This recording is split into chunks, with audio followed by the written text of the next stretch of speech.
On the threatening, doesn't it? Have you got to wait to be dead before you're allowed to shoot back? No, but Well, what? if I had a choice between shooting somebody and giving up $5, I'd give up $5. I think any sensible person would. Well, we're not suggesting that he was nonsensical, nor is it his suggestion, although you erroneously suggest that it is.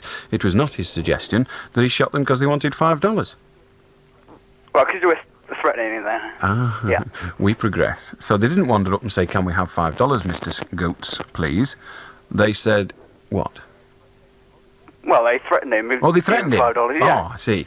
So what if these people were threatening you and they didn't want $5? What if they were just threatening you because they didn't like you? What are you going to do? They say, "I'll give you $5. They'll get the crap out of you. Say, "We don't want $5. Who are you trying to insult?" If they did want $5, which they did do in that case. But if you felt threatened, you might feel that giving them $5 was actually not going to do it. You're threatened by them. Yes, so You're afraid. that is what they specifically asked for, though. That doesn't necessarily mean that that was what they wanted. He felt threatened. That's the issue. Yes, he felt threatened, but... Now, do you think Yeah. a person who feels threatened, and we're not talking about using a gun for the moment, but do you think a person who feels threatened and cornered, because you are rather cornered on the underground, or on the subway as they call it in America, a person who is threatened, do you feel that they have a right to defend themselves? Well, not in that way, no. Well, we said forget the gun. Do you think they have a right to defend themselves? Yes, yeah. They do have a right to defend themselves? Yeah, in that situation, Now, if there's 4 of them, and you choose to defend yourself, what do you think you should do? Ask them to stand in line while you hit them? Yes, but you've got to draw a line, because... Well, yes, you've got to draw a line for them to stand in. Listen, we've got to establish, bit by bit, it's no good saying, "Hey, yeah, but you've got to draw the line," because I'm going to say to you, "OK, draw it. Where do you want the line?" Yeah. How much are they allowed to do? There's 4 of them. What can he do? Ask them nicely not to hit him? Ask them to queue up while he hits them? We'll have the money and hopefully... I mean... We've forgotten the money. Yeah. He's threatened, Well, remember? exactly. He's threatened. No, listen. We've got to deal with what's in his head. Yeah. Not in his wallet. What's in his head? If he'd have put his hands in his wallet, or in his pocket to get his wallet out to give him $5, he'd have had one hand in his pocket and 4 blokes stood next to him with 2 hands each. Yeah. He's threatened, remember? Yeah. He doesn't want to do that. He's frightened. He's cornered. He's threatened. He's got 4 guys threatening him. Those were your words, not mine. 4 guys threatening him, claiming they want $5. He doesn't believe them. He thinks they want his life. You've already said he's entitled to defend himself. Well, what defence have you got against 4 blokes? Well, if they actually... What defence have you got against 4 blokes? Well, if they get the knives out... What defence have you got against... What defence have you got against 4 blokes? That's all the question was. Don't jump the gun, answer the question. Well, none, really. None. So we've established you've got no defence against 4 blokes. What if you just happen to be carrying a gun and it is perfectly legal for you so to do? Well, you've got to establish... Let's just ask the questions. It's easy. Let's take it down the line. You've already made your emotional decision. Let's see if you can back it up with logic. Yeah. So don't start screaming and ranting with your emotions. Stick with logic. You've established that he's threatened, that he's cornered, that he has no escape route, that there are 4 people threatening him, that he has no ability to defend himself because there's 4 of them. What does he do? Well, if he happens to be carrying a gun. If he's got the gun, then he gets the gun out, points it at them and says, if they don't go away or stop threatening him, then he'll shoot. So what if they then approach him? You don't shoot all... I'm sorry, you've just given a decision. You've just said, "Go away or I will kill you." And they don't go away. You've got a problem. Because you've told them you're going to kill them. What are they going to do to you if you don't shoot them? They're going to say, "Hey, put gun down, lad, it were only a joke. We only wanted $5 after all." What are you going to do? You don't shoot all 4 of them. I'm not asking you what you would do, but I'm asking you whether it is acceptable. No, I don't think so. Why not? Well, not to shoot So what does he do? Them, no. He shoots 1. What are the other 3 going to do? Say, "Hey, bloody hell, he shot our pal. Hey, No, we better go. Hey, he shot Jimmy. Come on, I'm not taking a chance." So you better shoot 2 then. So he shoots 2. And they say, "Hey, he shot Jimmy and Harry. I'm not stopping here, me, I'm going." No, they're not. They're going to kick the crap out of you. So what do? You shoot the 3rd. There's still 1 left. What do you do then? Say it's a fair fight. Put your gun away and start fighting. Don't be stupid. Yeah, but they didn't even start... They threatened him, but they didn't actually approach him We've established. What do you mean? They stood at the other end of the bus and shouted, "Hey, throw $5 over here!" Yeah, they said, "Give us $5 or Well, why was he going to give him the dollars? You said he didn't approach him. What's he going to do? Throw it? He's going to wrap it in a book, send it by post, leave him a cheque and get off the train? What's he going to do? They must have been near there. They must have been near there.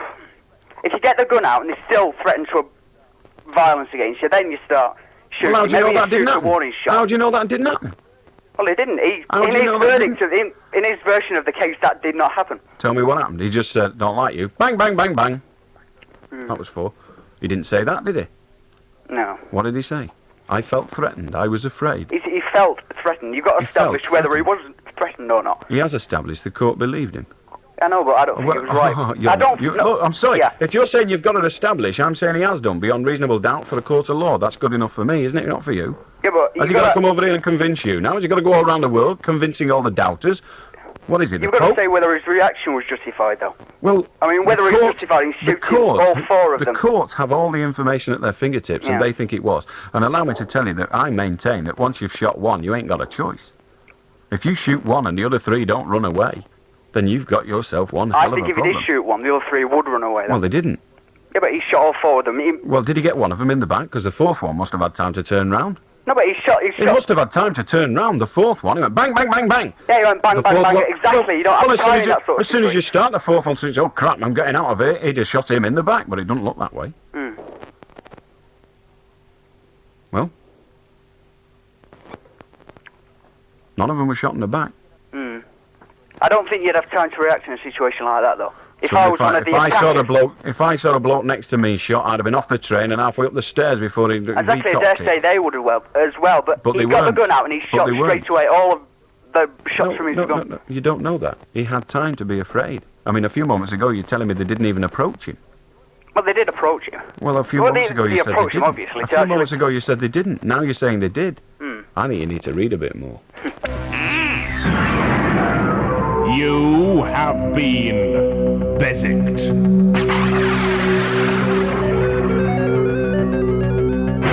How do, Barbara? Hello. Hello. I'm wondering if you could answer a query which I have about yourself, actually. About me? Yeah, about you. You can try, but I never answer personal questions. Well, it's not personal, really, but I've gone through all the proper channels to boot you through Red Rose Radio. Right. I rang up and was quoted the fee. So what to do? But it's for a charity night for, I don't know whether I'm allowed to mention it or not. You can mention the charity, yeah. I can mention a charity. Well, it's 100 years of St John's Ambulance this year. Aye. And I wanted to do a charity because all my family are involved. What charity? What do you mean you were going to do a charity? Well, I wanted to do a charity night. Doing what? Involving you. Doing what? With a disco. I don't do discos. I know you don't do them. Well, that's out of the question then, isn't it? I've got my own disco. Well, I don't do them, so what's the point of me being there? Well, I wanted you, that's all. But I don't do discos. No, I know you don't do them personally. Well, what would I do there then? Well, you would be present and chat to the people and... I can't chat when there's a disco on. No. Too noisy. And it was a bingo as well. I don't play bingo. I was told you would be able to call a few games of bingo. Oh, well, you seem to have been misled because it's unlikely that I would call a few games of bingo. But if you write to me, then we'll look at it. But to be honest, I'm very selective about what I do for charity. Yeah. Very selective. I don't do much for charity. I limit it to a number of charities, which include the Winged Fellowship Trust, the National Children's Home and Heartbeat. And they're about the 3 charities I do out for, and I don't always do them. Yeah. Okay. But like I said, I was quoted... Well, if you've been quoted a fee, you've been quoted a fee. There's nothing I can do about it, love. All right. But I should get someone that'll do it for now. Someone that's interested in St John. No, I wanted you. Well, you see, if you want me, it would seem that you're not one of the charities I support. Yeah. And you can't support them all. I promise you, I could work 14 nights a week for nout. So you only do... I didn't want you to work for nout, because I'm willing to pay for you. You're willing to pay for me? Yeah. Well, I don't think I'd come to a charitable do and charge you, to be honest. Because, like I said, I explained to them what it was. I don't know what your complaint is. Have they said you can't have me? No, what the complaint... Well... They've told you the fee. You've said you're happy with it. What's the problem? Which I'm prepared to pay. Well, I don't know what the problem is then. But I was told that I could only have you on a Saturday night.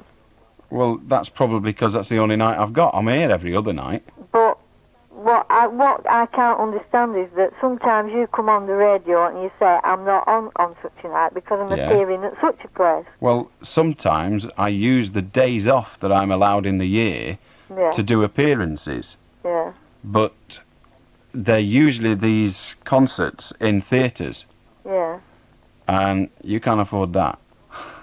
Oh, well, I could do enough fundraising to raise it, so... Let me tell you, if you can do that much fundraising, you give it St John, they'll find it a lot more useful than I will. Oh. I promise you, you couldn't afford for the fees that it Well, I involves know for what doing they a are, theatre night. I know what they are, because I've been quoted them No, all. I don't mean those. You don't know the fee for when I do a theatre. You couldn't afford to match that. And I wouldn't take the day off anyway, and I wouldn't take that kind of money off you for a charity do. I don't do charity dues for money, but I only do the charities that I support. Yeah. Right? Now, I've got nothing against St John, but I don't support St John, because you can't support them all. There are about 15 million charities in this country, and I can't support them all. Oh. So you limit the ones you can do. Yeah. All right?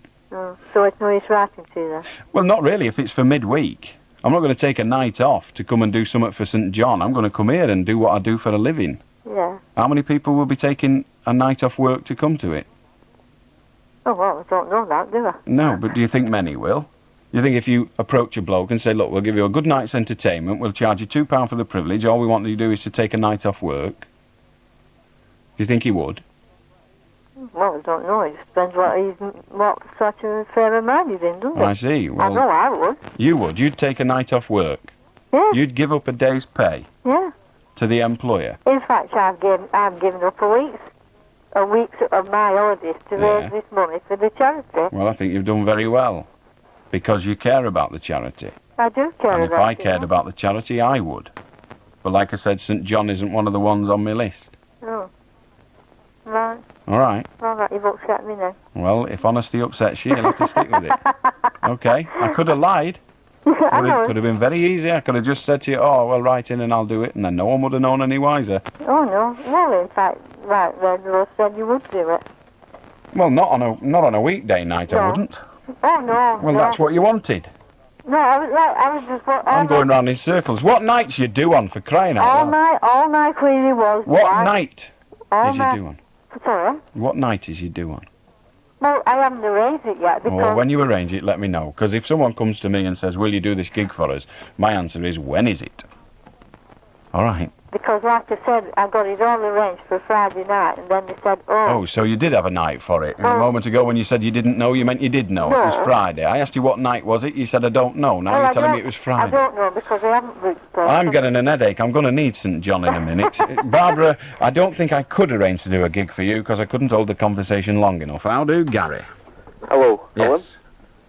I was Yes. just wondering, Wonder away. right?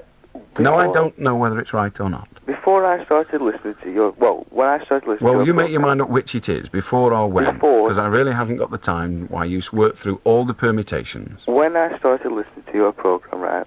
No, don't Before ask me whether people- it's right. I don't know. Before Let's start people used again. to come on, all No, right? let us start again. And don't ask me any questions. When I started...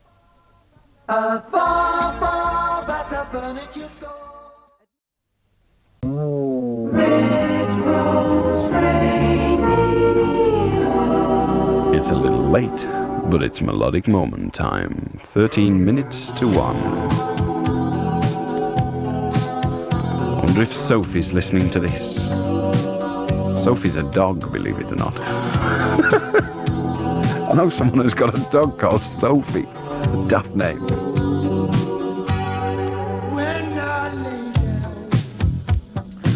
If anybody rings up now and says I'm Sophie, it won't do.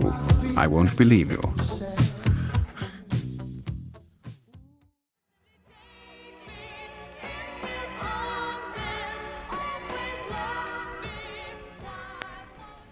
It's quite nice, is that? Anyone who had an art? Play that for Dr. Christian Barnard, who's had hands full of the damn thing.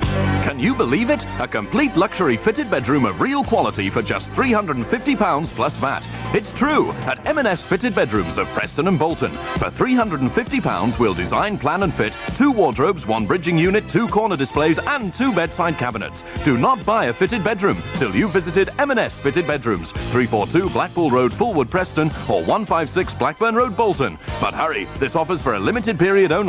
Open Monday to Saturday 10 till 4, Sundays 12 till 3.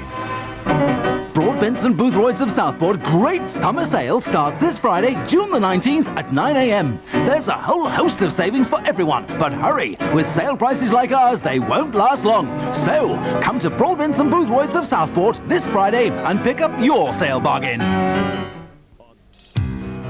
Hello, Richard Serling here with news of 2 extra special soul shows coming up in June here on Red Rose Radio. Nighttime Soul FM Part 1 is coming at you on Saturday, June the 20th, 11 through 2 at night, with Part 2 just 7 days later. The format is straight from the stateside styles with a blend of mellow soul and jazz from the 60s, 70s and the 80s. So make a date with the music that matters, and with me, Richard Serling, for 2 Quiet Storm Soul Spectaculars on Saturday nights in June, 11 through 2.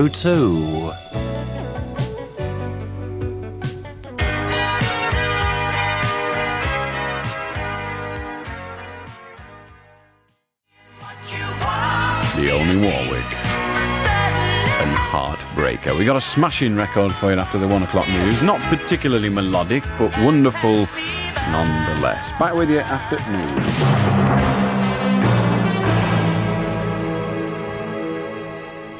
The 1 o'clock news, this is Andrew Turner. Ring him if you dare. Allan Beswick, the late night show. 5 minutes past 1. If you want to join us on the phone in, the number's Preston 561,000.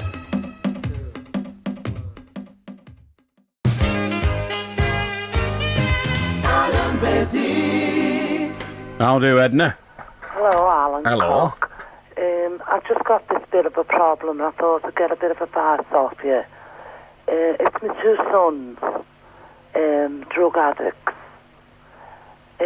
Now I found syringes and that, in the house. And my husband doesn't know nothing about it. But the worst part of the problem is one of them's gay. Could you help me in any way? What do you mean they're injured? Pardon? You said they were injured. No, they're using syringes. Oh, I see. Sorry, I thought you said they were injured. No, syringes. What I suggest you do is get in touch with the drugs rehabilitation unit that is not very far from you with that accent. So there's a drugs rehabilitation unit in Hope Street in Liverpool. Ring them and talk to them. How do, Barry? Hello, Alan. Yes. I'd like to talk about the government's attitude towards students. With Mrs Thatcher just getting back into power again, I think one of the questions on students' minds is about the idea of loans for students instead of grants. I know it's not just my view, and I know there's only a few, but it's only my view. I only want to know what your view is, Barry. I don't care who you speak for. On this programme, you speak for you. Okay, sorry. I think they're going to be a waste of time, and it's only going to help those that have got good bank balances, and that's to say people who've got rich parents, or not so much rich, but certainly well-off parents. Explain what you mean. Well, if somebody walks into the bank and says, I'm a student, I'd like to do such and such a course, I need some money obviously to get me through the course, how do I go about it? They're obviously going to want to know something about the background. If they know that they haven't got much of financial backing, or there's a chance they may not be able to pay off anything in the long run, is there not then the chance that certain people are going to be turned down? Well, inevitably some people will be turned down for those loans, but if the course is likely to produce a job after it, then you'll get the loan. If it's going to be a bank giving the loan, well, surely, who's to say that it's going to be a bank? Well, it's just banks as a one-off, but surely...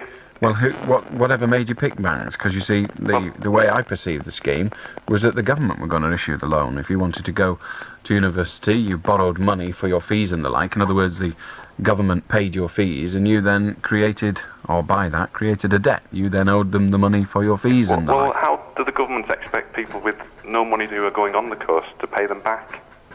Well, they will pay them back when they start work. But surely is it not better to be given a grant at the beginning? You're given so much, you spend that on... Certainly better for the student. If to be given money as a recipient, it's better to be given money than loaned money. Yeah. The trouble is, as the payee, it's a little better to lend it out rather than donate it. Yeah, but surely the system... If my next door neighbour was having trouble and asked me to give him 50 quid, I might say no, but if he asked me to lend him 50 quid, I may consider it. Yeah, well, I agree entirely with that, but in the situation with the student, who is wanting to get a career, and let's face it... Yeah, we know what the student is wanting to do, and what the government is saying is we can't afford to provide the money for every student that wants to. But why have they been able to go for so long? Well, they do things that go on almost indefinitely, but just because they've been able to for so long doesn't mean they can continue to do so. And to be honest, as a student, I would have thought that you would have argued that they haven't done so for so long. Indeed, they have constantly allowed the proportion of national wealth that is paid to students to diminish. Student grants have, in real terms, got smaller, not larger. Well, yeah. So they haven't been able to. Now, what the government is saying is that they cannot afford to keep up with even inflation. So what do? Do they have less students, or do they look for another way? But this business with less students, it's going to favour those who... Well, they have, as I said, they have a choice. They can either say, well, we've only got so much money, so we have less students, or we have the same number of students, and instead of giving them the money, free gratis, we lend it to them, and they pay it back to us. Is this not typical of the Tory government? Well, it's typical of all governments that have got their heads screwed on. Why should they give money away? Yeah. Why should they give money away? It's not your money they're giving away yet, it's mine. No, but if they want to build a country with decent people, with decent workers and jobs... just a minute. Let us look back. We now have the 80s, as you've probably noticed, even though you're a student.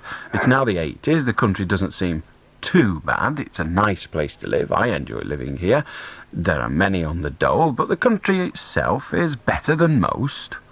Now let us go back to the 70s. In the 70s, the country was quite good. In the 60s, it was all right. In the 50s, we'd never had it so good. And of course, in the 50s, very few people had been to university.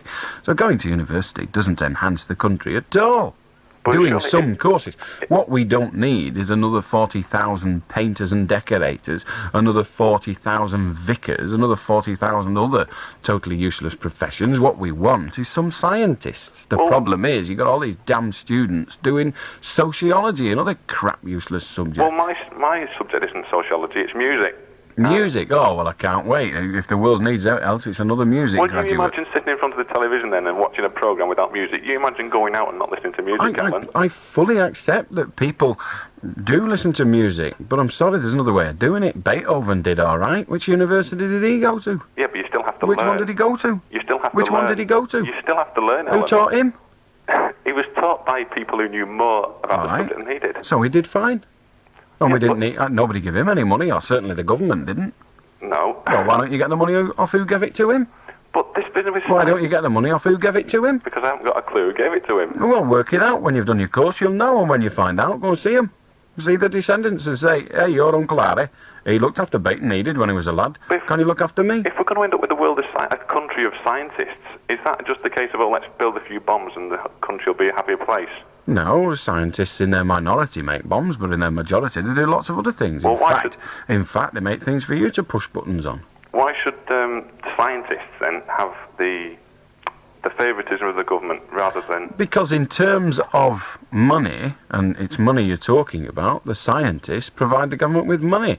Musicians don't. The odd ones do, but the ones that provide the most money have never been inside a university to learn music. John Lennon didn't learn music, and he made a few quid for the government out of it. So the people who make money out of music for the government are not necessarily graduates, but it's very difficult to be a good scientist unless you've had a university background. You can still be a damn good musician. Yeah, but it's just the thing that annoys people, and I know it's okay, you only want my opinion, but it's a general feeling. Well, I don't care. I'm not interested. I don't care a general feeling. I want to know what your opinion is. Okay, let's take now today's situation. Look, the government has said it can't afford to give you the money, so it's got a choice after that. It either says you're not having it, or we'll lend it you. Of those two options, which is the best? To have it, to be given it. No, I just told you can't be given it. The government has said we can't afford to give it you. Now they now have a choice. We'll either lend it to you, or you're not having it. Which? Lend it to you. Quite. Good night. How do, Mark? Hello, good evening. Hello, good morning. Oh, good morning, rather. You had a caller on earlier this evening talking about reintroducing the birch. Go on. And I'm a Manxman, and of course in the Isle of Man, they still have the birch. No, they don't. There. No, they do, actually. No, they don't. Technically, they do. Okay, technically they do, but it will never be awarded whilst the EEC regulation to which the Manx are signatories are still in existence. Actually, you're quite wrong there. The Isle of Man isn't a member of the European Community. The Isle of Man is a signatory to the EEC regulations and the European Court of Human Rights by the process that they give all responsibility for international treaty to the British government, and the British government is. Alan, I'm terribly sorry. You're wrong there. The European Court of Human Rights is part of the European. It's not part of the EEC. I didn't say it was. No. Well, therefore, the European Convention on Human Rights is something quite different from the EEC. And the Isle of Man is a signatory to it. No, unfortunately. Via the process of the British government being, because the British government do all their foreign affairs. Yes, with the exception of the European Convention.